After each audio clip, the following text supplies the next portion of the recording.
মাসের পর মাস স্ত্রীকে বাপের বাড়িতে রেখে আসছে, স্ত্রীকে নিজের সংসারে রাখছে না এবং যৌতুক দাবি করছে শ্বশুর বাড়িতে। বলছে যে এত টাকা যৌতুক না দিলে আমি আমার সন্তান এবং স্ত্রীকে আমার সংসারে রাখবো না বা আনবো না। এখন আপনাদের করণীয় কি? বেশিরভাগ ক্ষেত্রে দেখা যায় এই সমস্যাটা অহরহ দেখা যাচ্ছে। সেক্ষেত্রে কিন্তু অনেক পিতামাতাই কিন্তু আদালতে যে দৌড়াদৌড়ি করতে হবে বা কি করব কি করতে হবে এটাই বুঝে উঠছে না। তাদের জন্যই আজকের ভিডিও।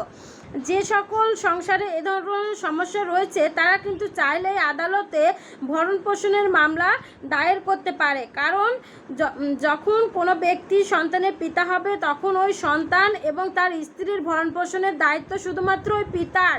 সুতরাং সে তার শ্বশুর বাড়িতে যদি স্ত্রীকে রাখে তবুও ওই ভরণ পোষণ তাকে দিতে হবে।